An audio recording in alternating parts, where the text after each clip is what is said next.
ജനങ്ങൾക്ക് വേണ്ടി ഒരുപാട് നല്ല കാര്യങ്ങൾ ചെയ്യാൻ കഴിയുന്ന ആത്മവിശ്വാസത്തോടെ മുന്നേറുന്ന ഒരു മുഖ്യമന്ത്രിയാണ് നാം ഇപ്പോൾ കണ്ടത്. ഇദ്ദേഹം ഇന്നും സാധാരണക്കാരനായി ജീവിക്കുന്നു. ആർക്കും അപ്രോച്ച് ചെയ്യാൻ കഴിയുന്ന ഒരു നേതൃത്വം.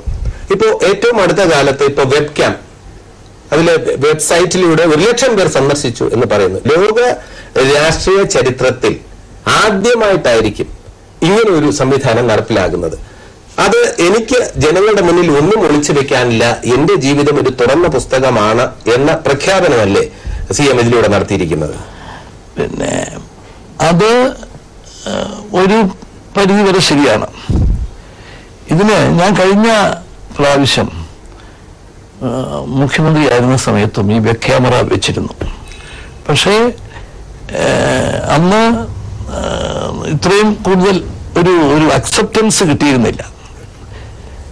അന്ന് വെക്കാൻ കാര്യം എന്താണെന്ന് ചോദിച്ചാൽ, ഞാൻ മുഖ്യമന്ത്രിയായി 4-5 ദിവസം കഴിഞ്ഞപ്പോൾ ഈ ലോട്ടറി ഏജന്റന്മാർ എന്നെ വന്ന് കണ്ടൊരു നിവേദനം തന്നു.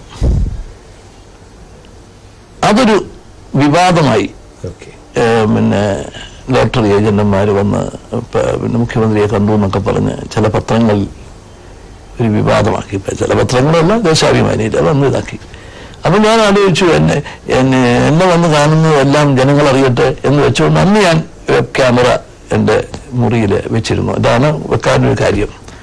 ഇപ്രാവശ്യം ഞങ്ങൾ കുറെ കൂടി അതിനെ കൊടുക്കുകയും കുറെ കൂടി അതിന് വ്യാപ്തി കൊടുത്തു. അപ്പം ഒന്ന് മുഖ്യമന്ത്രിയുടെ ഓഫീസ് ഞാനുള്ളപ്പോഴെല്ലാം ഞാൻ ആരൊക്കെ വരുന്നു കാണുന്നു എന്നൊക്കെ ഉള്ളത് എല്ലാം അറിയട്ടെ എന്നുള്ളത് ഒരു ഇതാണ്. അതോടൊപ്പം തന്നെ പിന്നെ മുഖ്യമന്ത്രി ജനങ്ങളിൽ നിന്ന് അകന്നല്ല. ഇപ്പൊ എല്ലാവർക്കും എന്നെ വന്ന് നേരിട്ട് കാണാൻ ഒരുപക്ഷെ സാധിച്ചെന്ന് വരില്ല. പ്രത്യേകിച്ച് ഞാൻ ഇപ്രാവശ്യം യാത്രകളൊക്കെ വളരെയധികം കുറച്ചിരിക്കുക. ജനങ്ങളെ കാണാൻ ഞാൻ സമയമെടുക്കും, എൻ്റെ ഓഫീസിലും വീട്ടിലും ഒക്കെ എങ്കിലും യാത്ര വളരെ കുറച്ചിരിക്കുക. കാരണം അല്ലെങ്കിൽ വർക്കിനെ അത് വളരെയധികം പുതുപ്പള്ളി പോകും. അത് മാത്രം ഉണ്ടാകത്തില്ല. അത് നമ്മുടെ ഒരു ജീവിതത്തിന്റെ ഒരു ഭാഗമായിട്ട് മാറിയിട്ടുള്ള സംഗതിയാണ്. അപ്പം ആളുകൾക്ക് ഇപ്പൊ എല്ലാവരും മോഡേൺ കാലഘട്ടത്തിലാണ്. അപ്പൊ അതുകൊണ്ട് എന്നെ കാണാനും ഇപ്പൊ പലരും പിന്നെ ഈ ലാപ്ടോപ്പിലും കമ്പ്യൂട്ടറിലും ഇത് ഓൺ ചെയ്ത് എന്നെ കണ്ടോണ്ടാ ഫോണിൽ സംസാരിക്കുന്നത്. അപ്പം നേരിട്ട് വന്ന് കാണുന്നതിന്റെ ഒരു ഇത്. അതുപോലെ തന്നെ പെറ്റീഷൻസ് ഇപ്പൊ ഞാൻ ഓൺലൈനിൽ സ്വീകരിക്കുന്നുണ്ട്. ആദ്യത്തെ ദിവസം എനിക്ക് 1000-ലധികം പിന്നെ ഇമെയിൽ ഇത് കിട്ടി. അപ്പൊ ഇത് നമുക്കൊരു വലിയ ഉത്തരവാദിത്തമാണ്. ഈ വന്നിട്ടുള്ള പെറ്റീഷനെല്ലാം പരിഹാരം ഉണ്ടാക്കാൻ പറ്റുന്നതാണോ? ആര് വിചാരിച്ചാലും സാധിക്കുന്ന കാര്യങ്ങളായിരിക്കില്ല. എങ്കിലും ഒറ്റ പെറ്റീഷൻ പോലും അറ്റൻഡ് ചെയ്യാതിരിക്കാൻ പാടില്ല. ഒരെണ്ണം പോലും അവഗണിക്കാൻ പാടില്ല. ഒരൊറ്റ നീതി അർഹിക്കുന്ന ഒരൊറ്റ പെറ്റീഷനിൽ പോലും നീതി കൊടുക്കാതിരിക്കാൻ പാടില്ല. ഇതെനിക്ക് നിർബന്ധമുള്ള 3 കാര്യങ്ങളാണ്. എല്ലാത്തിനും ഒന്നും പരിഹാരം ഉണ്ടാകത്തില്ല. പരിഹാരം ഉണ്ടാക്കാൻ ആർക്കും സാധിക്കത്തില്ല. ഇപ്പം ജോലിയുടെ കാര്യം, അങ്ങനെയൊക്കെയുള്ള കാര്യങ്ങൾ നമുക്ക് എന്ത് ചെയ്യാൻ പറ്റും? സാധിക്കത്തില്ല. പക്ഷെ എന്നാലും ഒരെണ്ണം പോലും അറ്റൻഡ് ചെയ്യാതിരിക്കാൻ പാടില്ല. ഒരെണ്ണത്തിന് പോലും നീതി നിഷേധിക്കാൻ പാടില്ല. അത് നിർബന്ധമുണ്ട്. അപ്പം ഇതൊരു വലിയ ബാധ്യതയായിട്ട് വന്നിരിക്കുകയാണ്. പക്ഷെ അത് ഞാൻ ആ ഉത്തരവാദിത്വമായിട്ട് ഏറ്റെടുക്കുന്നു. അതെന്റെ ഒരു അസൗകര്യമായിട്ടല്ല, അതൊരു ഉത്തരവാദിത്വമായിട്ട് ഏറ്റെടുത്തുകൊണ്ട് അപ്പം ജനങ്ങളും മുഖ്യമന്ത്രിയും തമ്മിലുള്ള അകലം പൂർണ്ണമായിട്ടും ഇല്ലാതെയാക്കുക. ഞാനിപ്പോ എവിടെ പോയാലും ആളെ കാണും, പിന്നെ ആളെ കാണുന്നതിന് ഞാൻ തയ്യാറാണെന്ന് പറഞ്ഞാലും എന്റെ അടുത്തേക്ക് വരാൻ പറ്റാത്ത ഒരു വലിയൊരു ഭാഗം ആൾക്കാരുണ്ട്. ഇപ്പൊ പോയാൽ എത്ര പേരെ കാണാൻ പറ്റും? അപ്പം അവർക്കെല്ലാം വേണ്ടി ഞാൻ ഒരു തുറന്നിട്ട വാതിലാണ്. അപ്പം കേരളം കണ്ടിട്ടുള്ളതിൽ വെച്ച് ഏറ്റവും ക്ഷമയുള്ള മുഖ്യമന്ത്രി അങ്ങാണെന്ന് ഞാൻ പറഞ്ഞാൽ, കാരണം പേഷ്യൻസ് എല്ലാവർക്കും ഏത് സമയവും കാണാൻ വരാം. അപ്പൊ ഈ പദം കൈക്കൊള്ളുമ്പോഴും ആർക്ക് വേണമെങ്കിലും അപ്രോച്ച് ചെയ്യാം എന്നതിന്റെ ഏറ്റവും സയന്റിഫിക് മെത്തേഡാണ് അങ്ങ് സ്വീകരിച്ചിരിക്കുന്നത്. അപ്പോൾ ക്ഷമയുടെ കാര്യത്തിൽ അങ്ങേ വെല്ലാൻ ആരുമില്ലാതെ ഞാൻ പറഞ്ഞാൽ ഞാൻ ഈ എപ്പോഴും അതർമാൻസ് പോയിന്റ് ഓഫ് വ്യൂ എടുക്കും.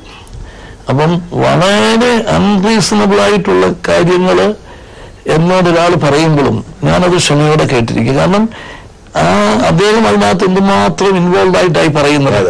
അദ്ദേഹത്തിന്റെ കാര്യത്തെ സംബന്ധിച്ചിടത്തോളം ഒരു ജീവിത പ്രശ്നമായിരിക്കും പറയുന്നത്.